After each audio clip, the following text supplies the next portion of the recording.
Welcome to Shit My Pastor Said, the podcast where we talk about all the shit those pastors have said. My name's Kris. I'm here with my brother Dano, and we have Hello.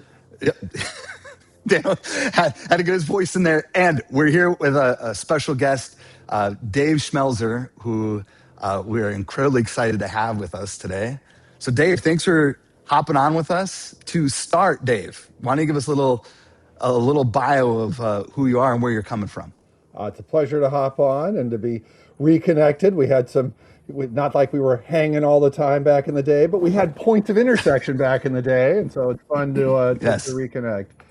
So, my bio. So back in the day, as you will probably say, we knew each other because we were all pastors in this group of churches called Vineyard, and I would periodically make trips out to where you were, and you would periodically make trips out to where I was, I think, and so we would cross paths that way. We were in some common circles. Since then, so for the last dozen-ish years, I have been living in Santa Monica. At the time, I was living in Cambridge, Massachusetts.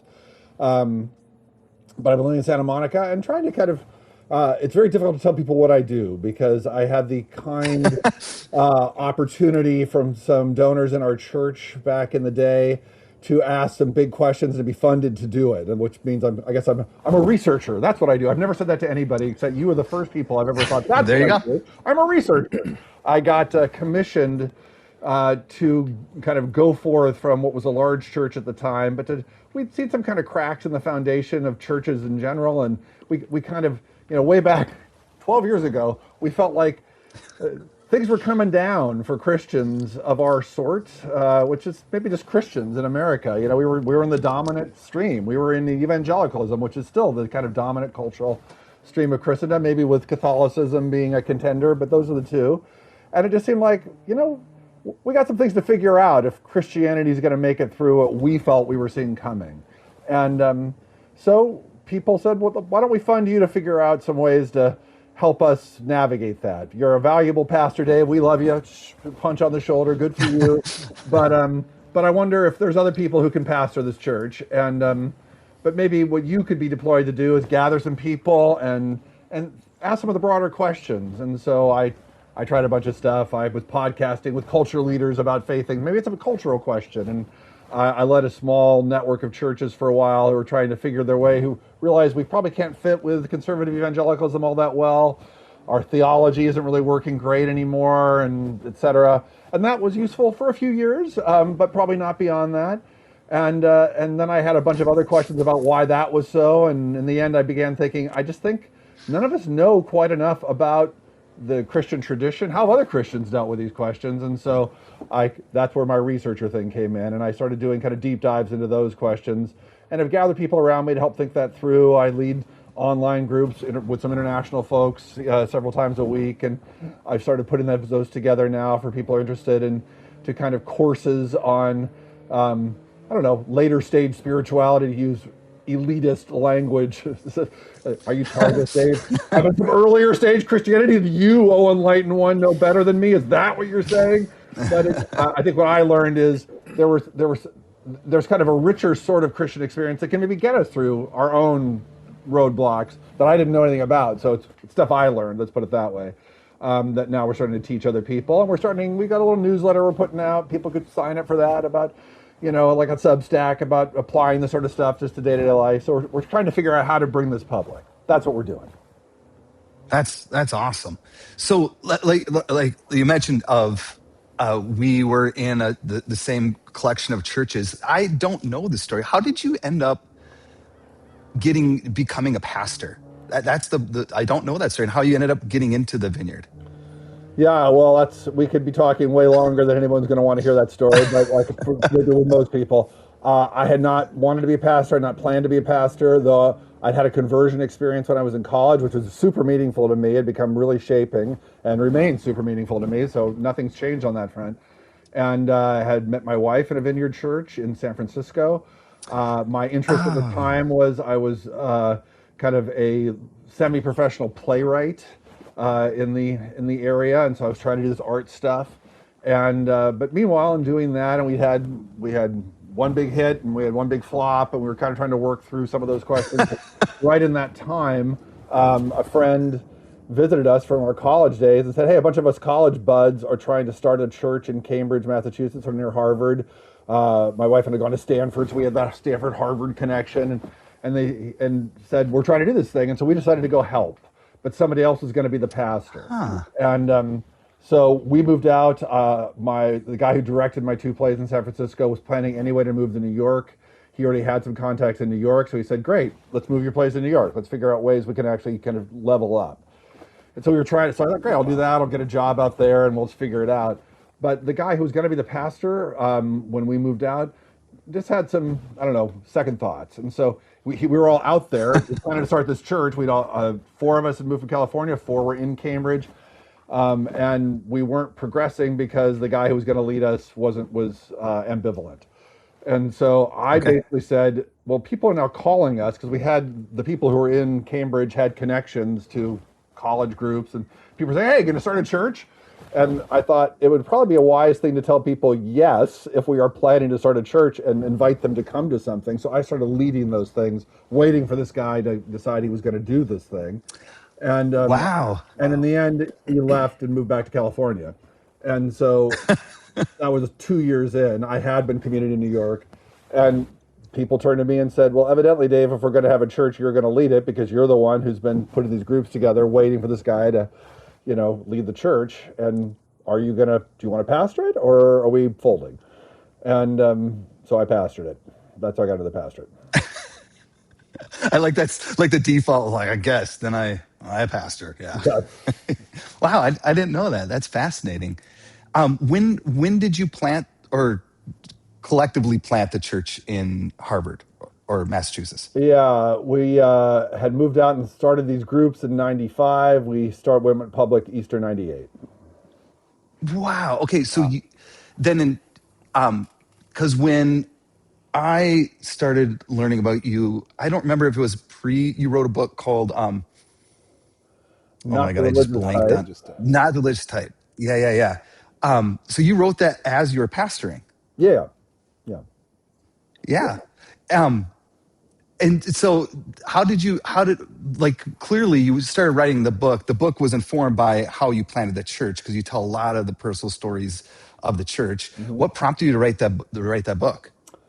I had a background. I'd converted, as I said, as a young man, and I'd been sort of a, you know, ad hoc atheist debater in that era of my life. And then I had a conversion experience, hence not the religious type, and sort of come out of that. That's where the title came from. And but because of that, I had a good connection. I think one reason our church did so well in Cambridge was that one, we had sort of a similar cultural background, so I could really find to Harvard people, et cetera, and to the university folks. But but secondly, I think my general secular background was useful there because Cambridge was like 2% church going. But the fact that that was my culture, I did not have a religious culture I was coming in with, was helpful. And so because of that, I started getting invited to do speaking gigs at various universities. And one of the ones that I had I did several gigs with was a Christian group would invite me to Tufts University, and I would speak to joint gatherings of Christians and atheists. There were atheist groups there because it was in the brief era where there were these people called new atheists that were popular. The guy Richard Dawkins, Yeah. Sam Harris. There were four of them, the four horsemen of the apocalypse: Sam Harris, Richard Dawkins, Christopher Hitchens, and the fourth is the lesser known one, a guy named Daniel Dennett. He was at Tufts. And so I would get invited to speak to Dennett devotees because I had this atheist background. And so I was doing an event where I was speaking, and I was trying to provide a way they could talk to each other. And I had some back and forth, some feisty back and forth with some of the atheist folks there who were pushing back. But I liked them; they were nice people. I mean, I don't know if they were nice, but it was a fun conversation. It was not a bad conversation. It was a pleasant one for me. And then somebody came up from the back of the room and said, who was the mother of one of the Christian students there, who was senior editor in an evangelical publishing house, and said, "There's a book in this. There's a book in this." And so she recruited me, and I wrote a book. Oh, that's awesome. I didn't know that story. So in your book, 'cause now we're gonna just jump all over the place. Okay. Of like in your book, you talk about the stages of faith. of 1 through 4, of 1 being, just for our listeners, 1 being like the chaotic, the unexamined life, rules based. Number 3, the rebellious stage or the critical stage, and then like the transform stage. Can you just walk us through quickly of like how that has informed your work, how has informed your faith, how it's informed even where you are today? For whatever reason, I have been, I've had to figure out from very early on, and forgive me, we have some power tools happening behind me. So you tell me, Chris, and I don't want bothering you. I was wondering, it sounds like hot cars in the back, hot rods. Yeah. Yeah, so we can decide how much we care or whether I should just mute when I'm not speaking. You tell me if it's going to bug our listeners. No, just, I think it's okay. fine. It's fine. Then I won't worry about it. Yeah. Other than my own distraction level. So if my answers get more rambling, you'll know why. Okay. So stages of faith. I've always had an interest in that, somewhat for reasons even with what I'm doing now. And as I was alluding to, I've gotten into other stages of faith, kind of more ancient stages of faith now that are a little bit different than the one that is described in that book. But it's from the same urge, and it's because when I was I started entering churches, having been an atheist debater, I thought, well, evidently I was wrong. I'd had sort of a transcendent encounter. It had, some sort of mystical thing happen to me. And I thought, holy cow, I guess I was wrong. Well, I guess the Christians were right, whom I'd been debating. And so I started going to churches, and I thought, I guess you guys have the answers, so talk to me. And I would get non sequiturs back. I would just go up to the pastor and I would say, I've spent most of my young life as an atheist, but I've had some encounters now that made me think there's a God out there who's trying to get my attention, and I'm kind of curious what I should do. And I would get answers that were bizarre. Like I was a young man, and a guy literally said to me, like, well, you're a young man, right? So, I mean, the key really is not to have sex until you're married. And I would say, first things first. That's right, baby. So that's the key. That's the thing that's going to get me where I'm going. I mean, really.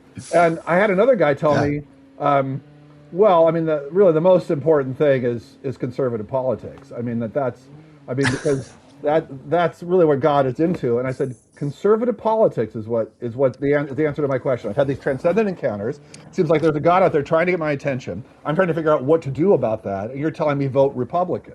That's what I should do about it. And then I'm done.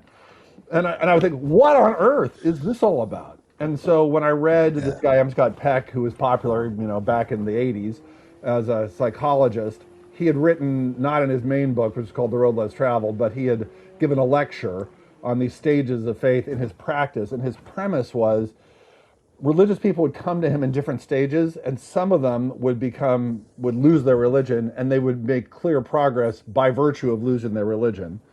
And other people would come in without a religion and would gain a religion and would make clear progress by gaining a religion. And he wondered what that was all about. Why did some people become religious and progress, and some people lose religion and progress?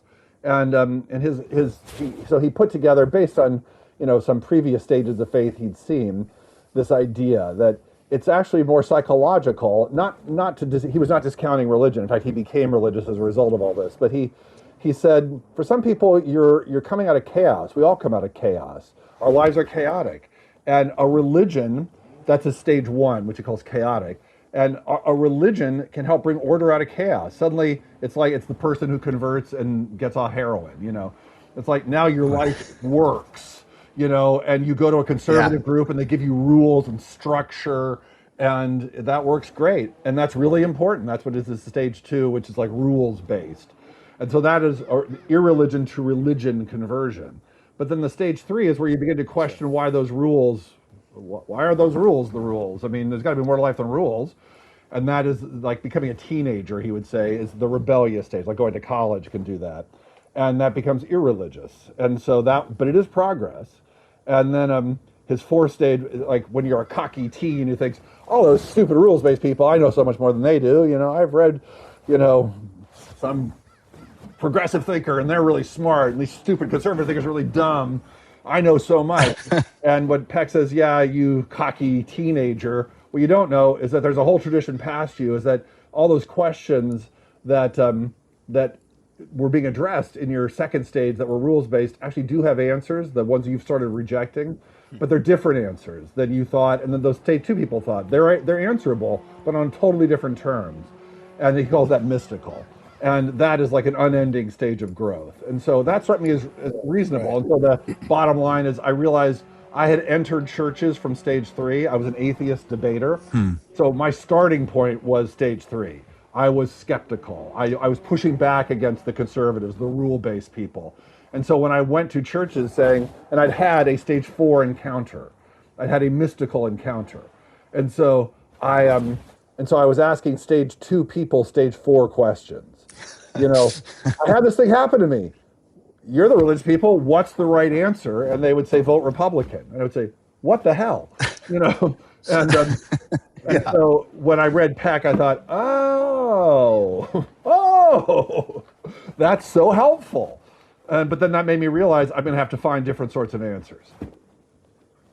So the thing I loved, even rereading it, it just gave me like gave me hope, right? It just language, right, is important, and I love the fluidity of like you talk on how we can in stress or trauma we can move to other stages. Yeah, So it's not just like once you go from two to three, you're never going back to two again. right. So I felt like it gave To some, interrupt you just to say, I've given two a yeah, bad name here, but I've I've again and again come back to how important stage two is. That the yeah, villain of the piece here is also has a hugely important role to play. And at one point, one of my friends said who'd grown up in a country that had only recently come out of being like war torn, and he just said, I got to tell you, Dave, stage two is the rule of law. It's the most important stage. If you're in chaos, you know, I dare say, if you're, I mean, I don't want to go here. If you're living in Minneapolis right now, you can't walk down the street. The rule of law, which I don't think you have. ICE might say they're bringing the rule of law. I would suggest perhaps they are stage one chaos agents. The rule of law would be awfully yes, nice, where you feel like you can walk down the street and it's safe and your neighbors are safe. Stage two is important. And if you don't have stage two, you got nothing. And so I absolutely understand. And in religion, I absolutely understand. I've done all this research now on kind of how Christianity developed. My gosh, in the second century, there's like 80 different Christian groups, you know, sorting out what did Jesus even talk about, talking about various things, and then the hammer gets brought down by this guy who becomes a bishop. There weren't really bishops in classic sense of that, but a guy named Irenaeus. He brings the hammer down. He introduces really helpful terms like heretic and orthodox, and uses Gnostic as like a hammer against his enemies. And he is the fundamentalist, literalist. I'm going to tell you what's what. He's also a genius, probably, but a lot of these guys who become fundamentalists are geniuses, and in the end, he's the villain of the piece. On the other hand, if he didn't show up, yeah, what is he going to do? I mean, is it really useful? Like, do you need someone to bring order out of chaos? I say you do. So anyway, word for stage two. yeah, It becomes a problem. It always becomes a yeah. problem, but you need it. Right. So like but that way of thinking that we can fluid, we can go from a three to a two, and four is by far, I mean, to me, is the most interesting. But this gives us some context as well of like in your time of when you're a pastor and you're still like on the podcast, you said you were pastor adjacent. I like that, right? In your work that you're doing now. Yeah, right. But like in your stages of faith and your journey, like there's probably some things that were said to you, expected of you, like handed to you. In our podcast, we look back and say, what are the things that maybe some people, pastors, leaders said, some shit that either, brought harm or inspired you? Like, what are some of like your takeaways of things that people have said to you that have helped you like move forward? You know, there's a whole school of thought I have run into which ties into these stages you just talked about, but I have a new lens of thinking about them, which is a lens of how safe it is to be kind of open for our whole lives. We just stay open, and we can take new things in as opposed to having to shut down protectively. And there's a school of thought that says it's really tough to pull that off because trauma happens to us, and we've got to close down because it's not safe. And but that the trick is to stay open.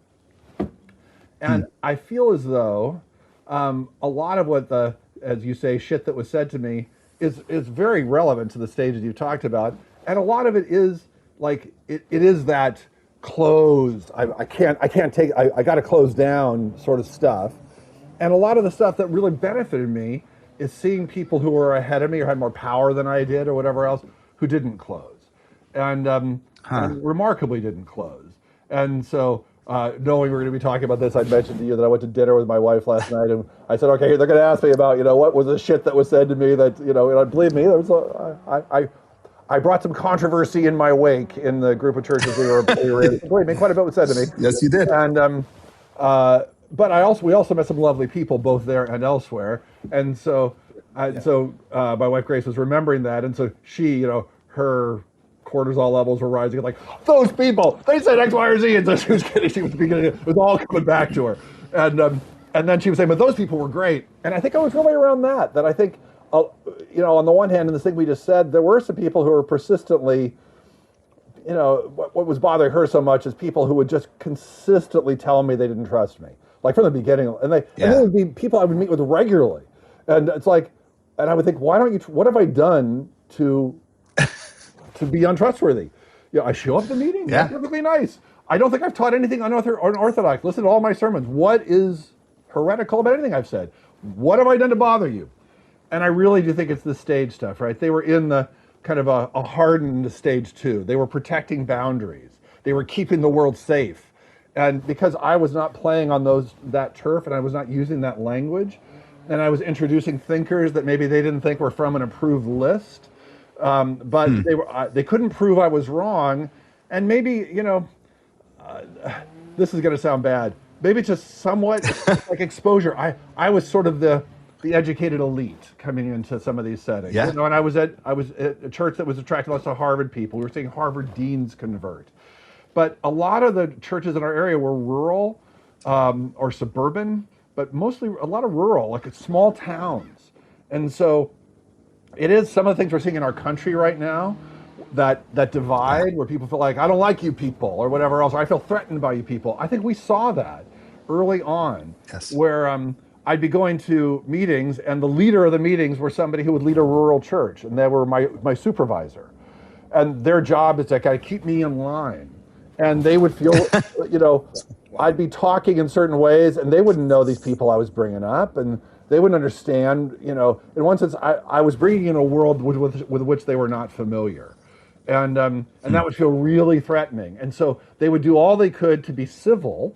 So they would be civil. They wouldn't be overtly rude, but a lot of hostility would come out every single gathering, because it would be like, you are unsafe, you are unsafe, you are unsafe.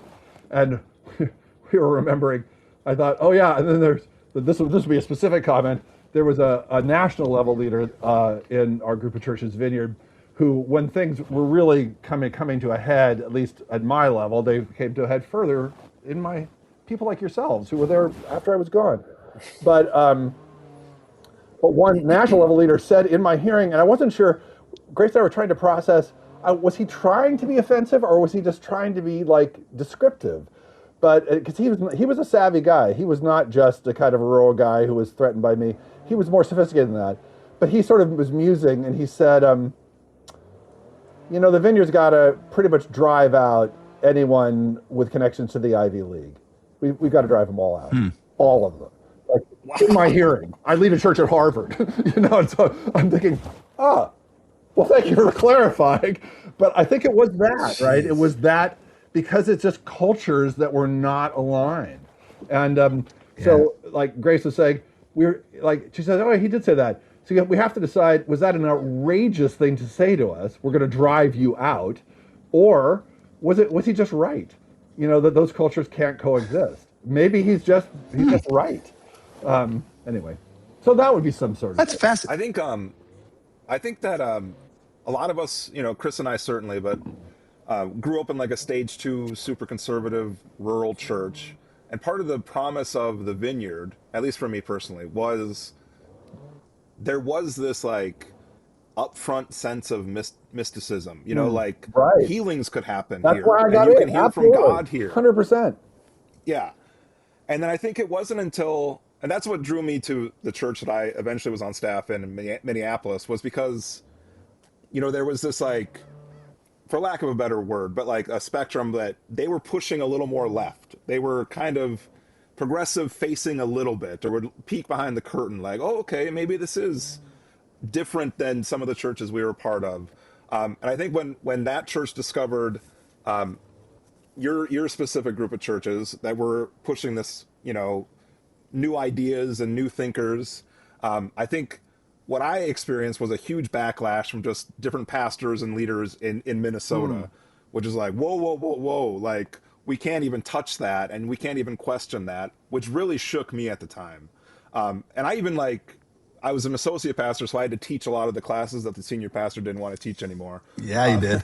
And one of the things that was a strange, like, sticking point for so many people that blindsided me, all but calling it a heretical idea, was prayer bowls. Did you ever get any backlash on prayer bowls? Like, I'm like, people were truly fired up on the premise of prayer bowls. Do you know what we're talking about, Dave? Yeah, oh yeah. I'm not gonna believe me. I'm not gonna ride or die on prayer bowls here. So I have no stake in that one being adopted or rejected. You could just take that, and believe me, that one did not come from some hoity-toity thinker. I think that one came from Dutch Sheets, who's like your basic Pentecostal. There's a lot of Right. we were in conversation with a lot of those folks. A lot of those people ended up like helping become architects of the attack on the Capitol January 6th. A lot of that crowd. Really? Yeah. So a lot of Whoa. the New Apostolic Reformation people were central Yeah. figures in organizing churches to go and storm the Capitol. So we knew some of those people. Ah, yes. Our peeps. We hung with some of them. It's interesting because the people that would get offended by me saying that would be the people that were also a part of the January 6th. So what a weird dynamic. It's your people. Prayer bowls, man. That came from Dutch Sheets. I don't know if he stormed the Capitol, but he certainly hung with the people who stormed the Capitol. My goodness. That's fascinating. Go ahead, Kris. I was going to say, for those who are listening, the prayer bowls was this, like a metaphor, if that's the right word, of like when you pray or you have a ask or a request, it's like a bowl, and the bigger the ask, the bigger the bowl. And every time you pray, if I remember correctly, every time you pray is like putting another deposit of water or a drop or whatever in it. And the more people you get praying, the bigger the bowl, and it can overflow. Is that about right? That's what I remember from it like 15 years ago. Yeah, I mean, it's a metaphor, right? I mean, his idea was that he's trying to answer the question, why don't all prayers get answered? And Oh, so yeah. it's like there's just not enough faith. You got more faith, but there's praying for a head cold, and there's praying for peace in the Middle East or peace in Minneapolis. And so some things are bigger than others. And so if you're going to pray for a head cold, your buddy says, help Dave's head cold, and it gets better. Isn't that amazing? But for the Yeah. big things, you might have to gather 20,000 people. We're all going to pray together, and then you're going to see results. That's his idea. So, What was interesting about that to me at the time, and I still think it is today, is like, it was presented as, here's something, that could be beneficial to you.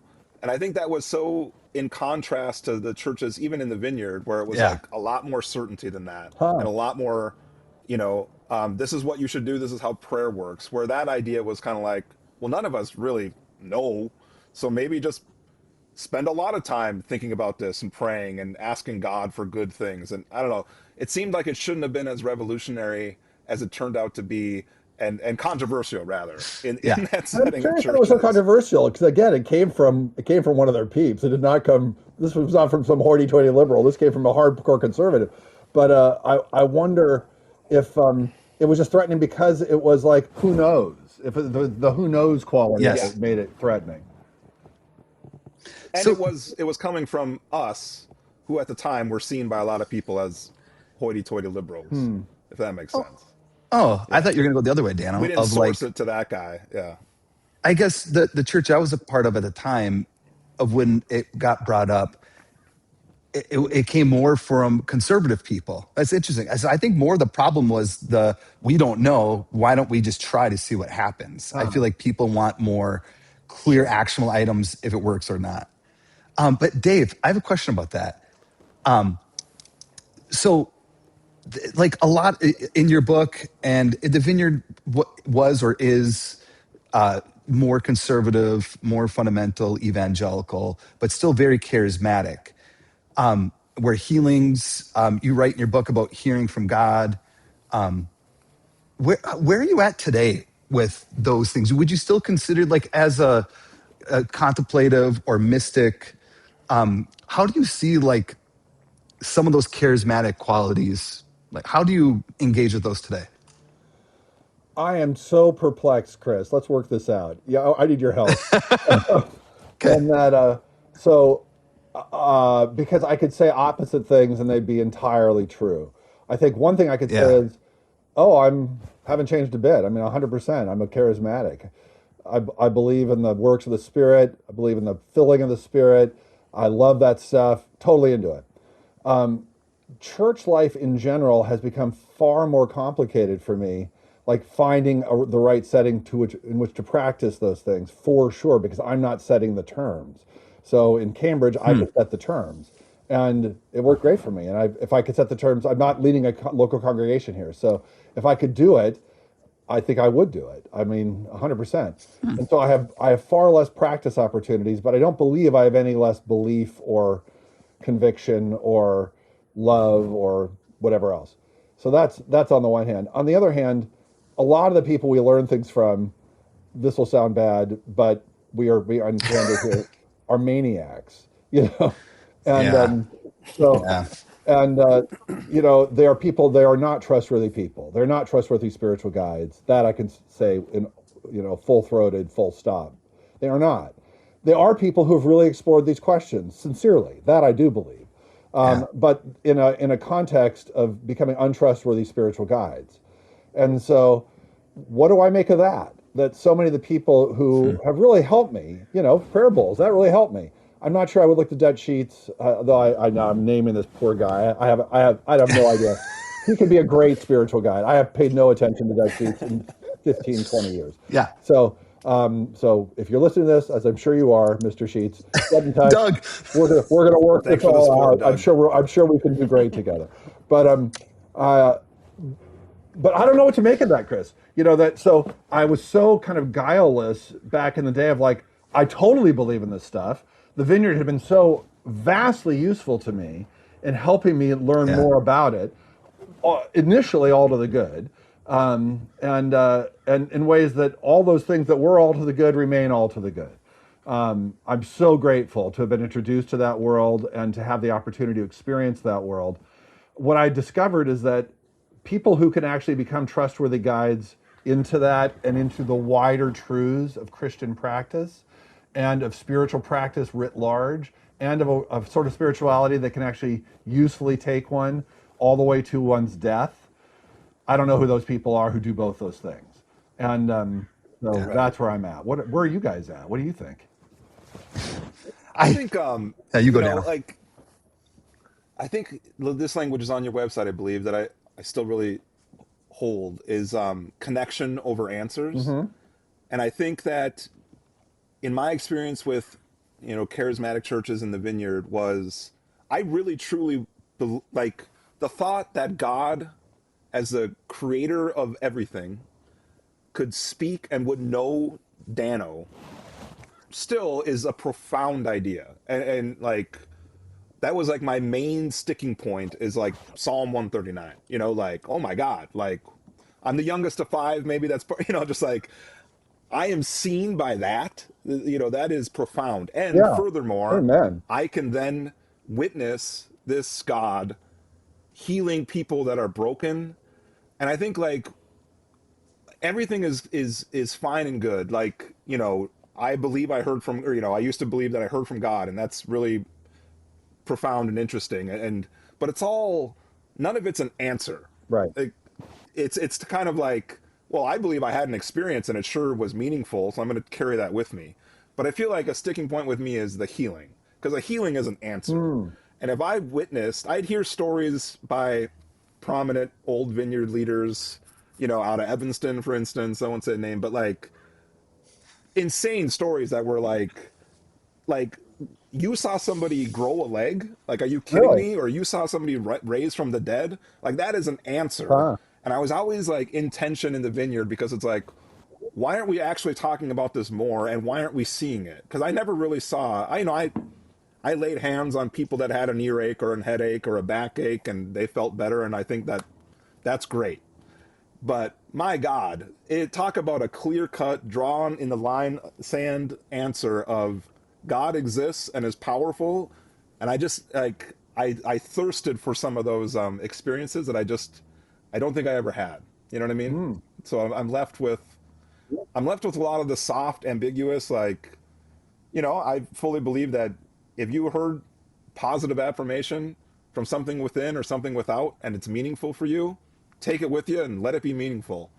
But, the dramatic answers as far as like healing and miracles, I feel like, well, they sure aren't as prevalent as these stories that these old timers sure like to tell.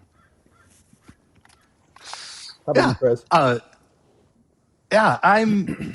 So I still pastor a wildly progressive church in Duluth. And I am more in the open relational or process theology camp. Yeah. And so I don't believe that God can stop a bullet. I don't think God could stop the drunk driver that, killed my uncle. But I say that, and I'm like, but I kind of hope that God would, right? Hmm. So I'm much more into mysticism, but today, and this is what I even appreciate what you just said, is like it can be fluid. We don't need to get certain on something and then live there forever. We don't have to set up a camp. But for whatever reason, my spiritual trauma, distancing myself from former versions of myself today, it's hard for me to even reading some of the stories in your book of like someone praying that God would clear their college debt, and then 2 weeks later they got a letter saying all the debt's paid off. I have seen those things, I've heard those things, I've even experienced a miracle, and yet I still am like very hesitant. Like I'm very suspicious. I'm very cynical of healings. But when people, this is where it doesn't make sense. When people come to me as their pastor saying, hey, we pray for my kid who's dealing with addiction, I'm the first one to right there saying, God, oh God, please save their son. Yeah. Right? Right. So Right. I'm in this like, I don't feel comfortable telling people if you pray, there can be healing. But when people ask for it, I'm right there with them. And is prayer convincing God to do something like fill up the bowls? Today I'm not there, but to me, prayer is more of like I'm being energy putting out there saying, I'm not okay. And whatever is out there, I want to partner for something better. And it's enough for me today. So that's kind of where I land on that. Yeah. I buy all of it. That's how I live these days. It's all true. I buy all of it. But Right. yeah. Yeah. I found myself for the first time in years. We're recording this in the middle of an occupation of Yeah. Minneapolis, like truly praying more than I prayed, and it's been a really interesting week of just like do something. You're like love, do something. Like even if I don't call it Jesus at the very moment, but like love in the universe, take over and heal. It's been an interesting time, but we don't I have would to say go I lead too these into that. online groups, which have kind of formed in my own searching for kind of contemplative stuff and those sorts of questions and the kind of richer Christian tradition. And it's often people who've hit some sort of dark night of the soul or things like that, some sort of what some of these people call the wall, who kind of need a way forward into what's after that. How do you find a Christian faith beyond that? And so those sorts of questions. But we pray in our groups, and so we've talked about, we've had to meta process. So why do we do that? And when we first started the groups, so many people had come through such traumatic religious experiences. We had it was all up for grabs. The question was, do people even want prayer? Is that kind of where they're at? And these, coming where they're at. Is that helpful? And there was even a discussion because we were looking early on at the kind of broader contemplative questions, spiritual questions. Is the word Christian helpful? I was never really in question for me. Like is the identification as Christian useful for me? It is useful for me. And like, who am I kidding? I'm a Christian. I mean, I am. That's where I'm at. And but would that be useful for the groups, et cetera? So all that was up for grabs. But in the end, it's like, yeah, I think we're Christian. And in the end, once we sort of settled in, we just, any given group, we had a bunch of different breakout groups. They could do whatever they wanted in terms of prayer. But increasingly, more and more and more, just prayer became part of the story. And Huh. and it just sort of became the default.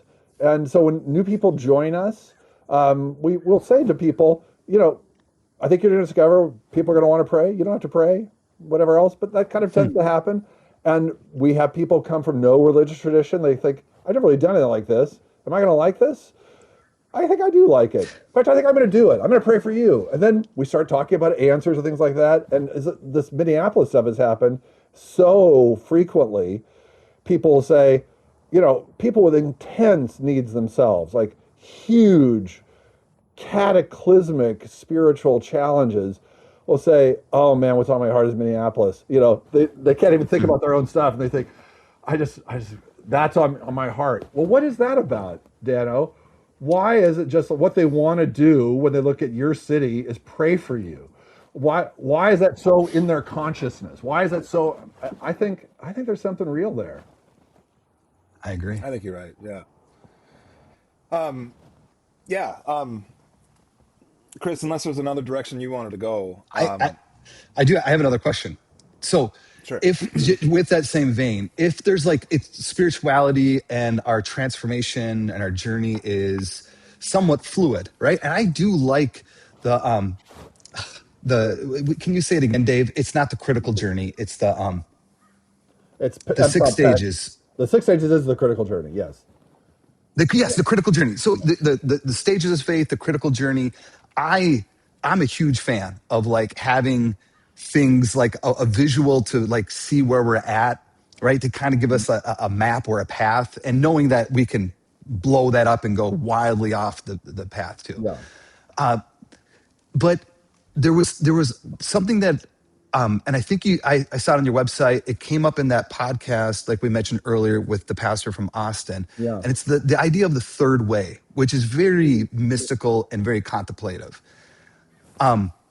And one thing Dan and I were talking about, because that was a huge part of when I was in the vineyard, I still remember going down, and this is my takeaway. So I'm not saying I'm not putting your stamp of approval on it. Yeah. But when I heard the third way, it was so revolutionary and inspiring because it gave me a way to talk about issues that felt out of bounds or felt risky or felt scary. Mm-hmm. That we could have an open dialogue about it, but I didn't have to land one way or the other.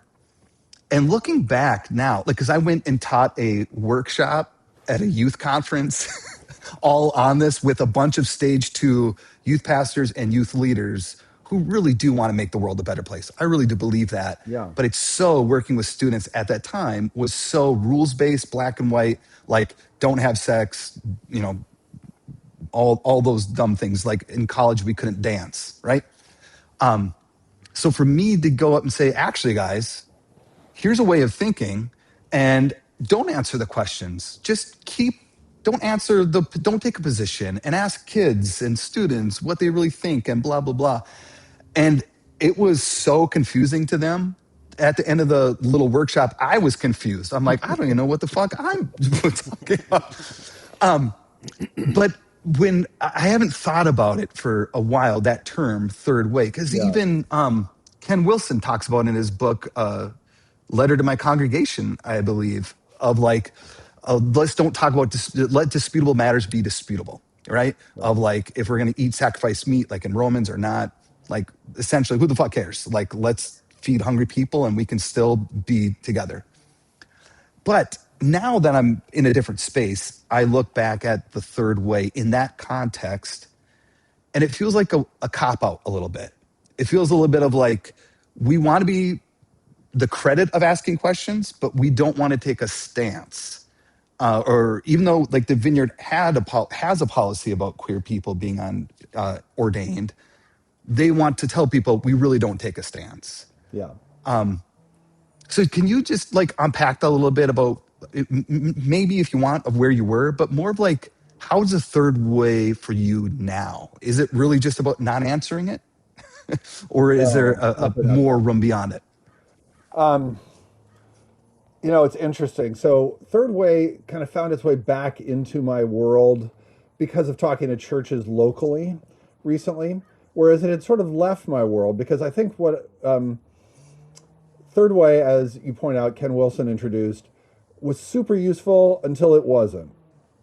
I think what Yes. almost everybody I knew who was pursuing Third Way, and just for your listeners, Third Way, the idea was that on controversial questions, one, it's kind of a posture of assuming goodwill on both sides in controversy, That's which good. is useful, Yes. right? As opposed to assuming that people on the other side of the controversy are hellbound or bad or whatever else. And I suppose it even deals with some of the stage Hmm. theory stuff we talked about. It's very difficult for people in the rules bound stage two to do a third way because the consequence of being wrong is hell, right? So how do you have a third way Yes. if the consequence of being wrong is hell?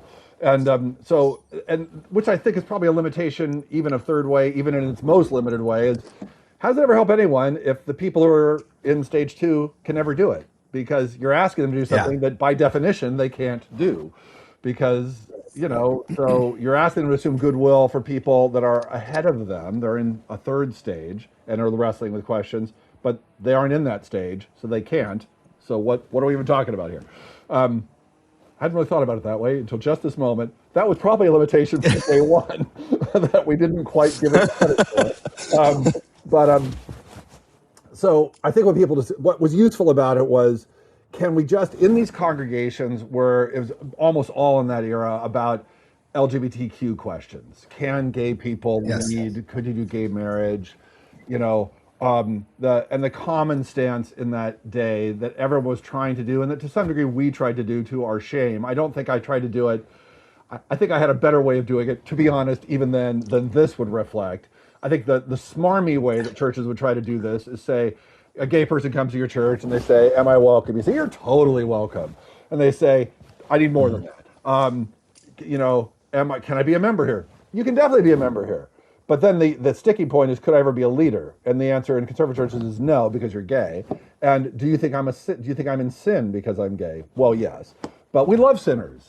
We're all sinners, doggone it. And so it gets to the point where it's like the gay person says, I think I'll go elsewhere. So, but the opening, the initial thing, it's the classic what gets called the bait and switch.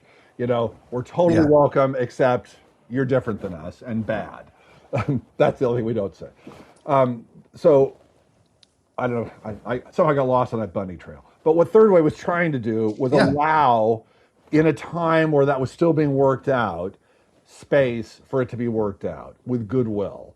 And in goodwill, the way Ken described it, he did put his thumb on the scale of the progressive side, because to actually do work it out, you needed to allow all people to come to the table, which meant you had Yes. effectively a progressive stance as you did it, because you had to be Yes. fully inclusive to even do it, or you were already excluding people from being in the conversation. So that was part of the deal. And so that was kind of his ace in the hole. I think where all our congregations who were adopting Ken's idea went is progressive. It was transitional. It was not a resting place. And I think That's good. that both had its strengths, but it also had its limitations. And there were some things in that Yes. I think didn't serve those congregations, to be honest. That would be a whole other conversation. So why did Third Way then ever come back? And where I'm at, like in our groups, if you go to our websites, there's something on all of our, I have a bunch of different names for very different aspects of what I'm doing, which is a problem. But on all of them, usually there's something on a website. Maybe it's not even on the latest website I've done, but it says we are fully inclusive.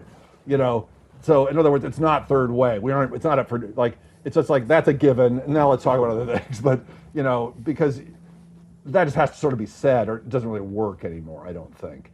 And that said, it came back because somewhat my daughter went to this church in Austin, which she liked, and they're really trying. So I put the pastor on our podcast saying, "Well, great, let's talk about it then." They're really trying to hold Third Way as like its own thing, not just about gay questions, but about a bunch of stuff. I got a call from a pastor in New York. Interesting story. The man himself is gay. he has led a social service agency that does ministry, like ministry in a secular sense, to gay people. He wants to start a church. It's going to be from that population, but he wants it to be broader than that. So it'll be like 75+% gay people starting the church, but he wants it to be third way, classically third way. And so I'm telling, and he does not like the idea that that's a transition to progressive church. It's third way. And I said, why? Like, why? Yeah. What are you going to get out of that deal? And he says, because I want it to be for all people. We don't want to feel siloed. You know, none of these people, there are churches in New York that are already progressive. They can go there. There are churches that are gay churches that are, for gay people. They can go there. None of us want that. We want to be in a church that we're just in a church like all people are in churches. And we don't want it to be about being gay. And we want it to be where everyone has space. And that means we have to hold space for all people. Third way is great. That just says we are holding the space. I said, really? Well, tell me how that goes. I'll be curious. And so so I heard a whole new, and what I discovered is he's not alone. There's a wave of people. And I actually wonder if it's generational. So I had a long conversation with him, and then this other guy, I thought, I may be too old for this, where third way has resurged, but with this in mind, where what people want is a space to hold space. And so my daughter, for instance, who is as progressive as they come, way more progressive than I am, and I'm pretty progressive. She is way more progressive. She was like, I'm totally into this third way thing. I love it. And I said, you love it. And she's way more progressive than I am, and I'm pretty progressive. And she's like, I love it. I said, tell me more. She says, because I have all sorts of questions about God, about faith, and things like that, but I want to go to this church because it's fine for me to be here. They'll let me be because they're third way. And I do not have to conform. I can come, and they will hold space for me. And I thought, I wonder if it's just generational. They want to feel like they have space held for them, and the third way does it. Anyway, I'll stop now. I thought it was so fascinating. Anyway, that's why I got the guy on. I thought, I need to hear from you because I don't think I understand third way in the sense you're doing it. It's interesting. That's exactly. Yeah, just I was because just gonna say, you go, Dano. in the church that I was a part of, we adapted third way and called it "our stance is that we don't take a stance." That was the line we used. I hate that stuff. And I think we got away I'm with it at the on time. that now. That does not work. You're going to say something good about it. But No, I'm not going at to all. backtrack. I'm going to have to backtrack. But No, exactly. I mean, like it would give us some. It would serve a purpose, but I think only because if you were inside even the first ring of that church, you knew that the pastoral staff was at least marginally progressive. Now what I'm finding, I mean, back then it would enrage conservatives, and then rightly, in my opinion, queer people that would check out our church. That was not a good enough answer for some people, which I obviously understand. Yeah. Yes. But nowadays, I'm finding I have an old friend who's a staff pastor at a mega church here in the cities, and that's the line that they use now, just independent from anything, and they're conservative, and it is the bait and switch, and now it is so frustrating because it's like, well, you can't just say you're just trying to point people to Jesus, because you're pointing them something that is different than what I would consider a good thing to be pointed towards. If 6 months down the road from now, you're going to say, well, actually, you can't be a small group leader because you're gay. And so it's just interesting that I feel like it serves a purpose for progressive people. And now I'm suddenly finding that it's serving a whole different purpose for conservative people that are trying to hide that, or churches rather, not people, but. Yeah, the nonsense thing. So it's a fascinating thing with your daughter. Yeah, I don't think that works. And so what these guys are trying to do is actually give a lot of words to third way rather than few words. They're not saying we just don't understand. They're saying we'll talk about it till the cows come home. We're really into this. We'll do sermon series. I visited this church. They were in the midst of a sermon series on third way, a long sermon series. I'm thinking, how could you have a full keep talking about this thing? But they have they're really into it, creating this particular space. And so I wonder if it's generational. I would love to spend 2 hours talking about this. How do you see this in the sense of pluralism? Because what I hear right there of next generation is we don't want to get certain, or we want definitions or labels. as people are coming, accessing ultimate reality, truth, whatever we want to call it, from many different vantage points, how do you see pluralism fitting into the third way? Or religious pluralism, sorry. I don't know. Tell me more. Tell me how you see it. I'm not quite sure I'm Just, tracking. yeah, yeah, it just popped in my head of like, when I talk to my kids, who are all teenagers and I have an adult son, Hmm. and I ask about spirituality, it's very fluid. It's not at all where I was when I was 16, right? It Yeah. was very black and white, hell, heaven. And now they're like, why do we have to choose, Dad? Like, Hmm. I love from this song what it talks about love, and I see this happening to my friends, and blah, blah, blah. And going through seminary, really, like, I consider myself a spiritual pluralist. That the bad argument, but makes it quick, is like, if God's at the top of the mountain, there's many roads to it. And so when I hear churches trying to give, like, we want to talk about it all, we want to have language that can cover a whole vast experiences that's not just labeled this, and it's not bait and switch. Like, we're trying to convince you it's really not code word for Calvinism. Right. Right. I hear in there of like, hey, we just want to have a spot at the table because it's an infinite table, and you can come and process, and we're going to work through all these stages or ideas or beliefs collectively. You're not getting kicked out of the group because you might be a Buddhist or you find Baha'i faith to be of some value. I guess that's where I'm coming at it. Yeah, I think that's absolutely on track. And I think, again, you said what your experience was when you were 16. I didn't have that. Again, I came out of atheism. And so, by the time I came into faith, I'd sort of skipped stage two, as it were.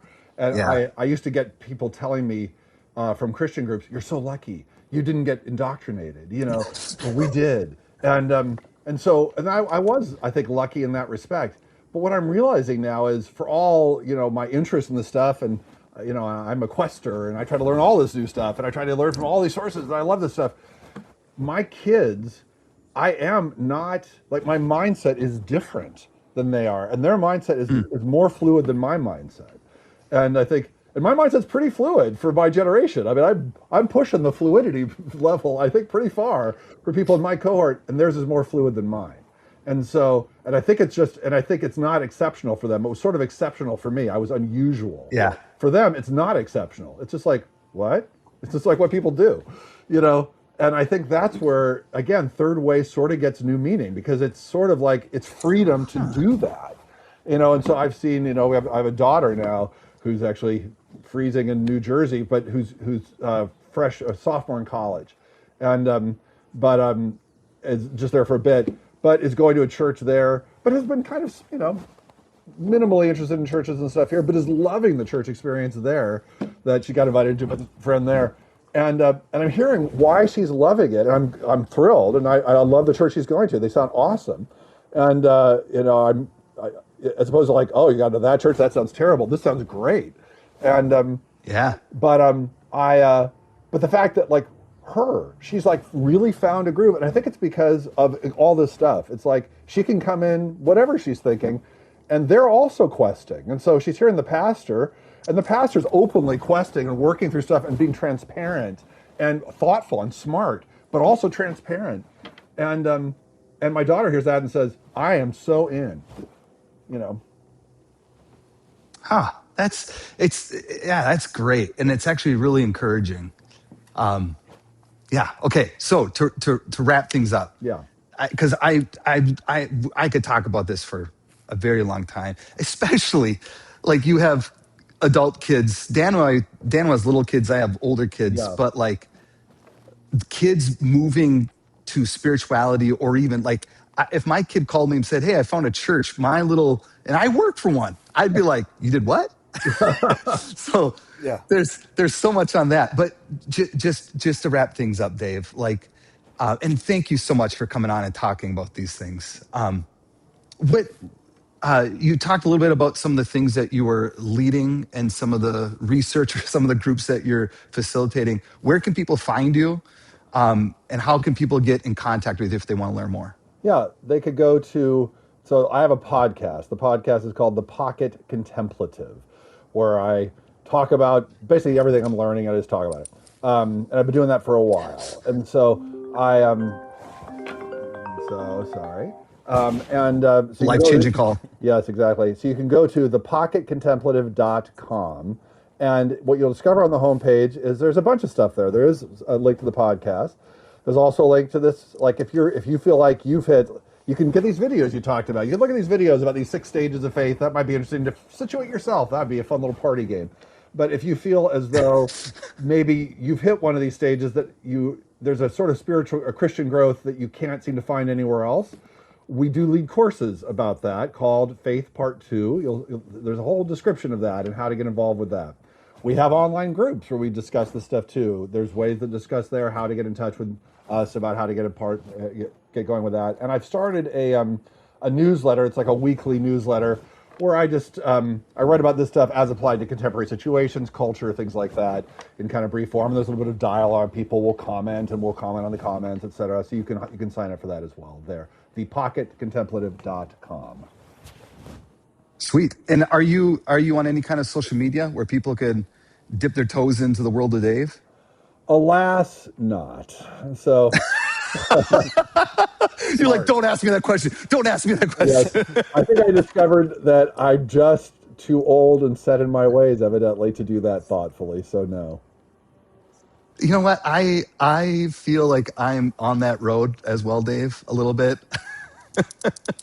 But okay, well, Dave, thank you for joining us on Shit My Pastor Said. If you want to find out more information about this wonderful world of our podcast, you can go to shitmypastorsaid.com. Thanks, my man.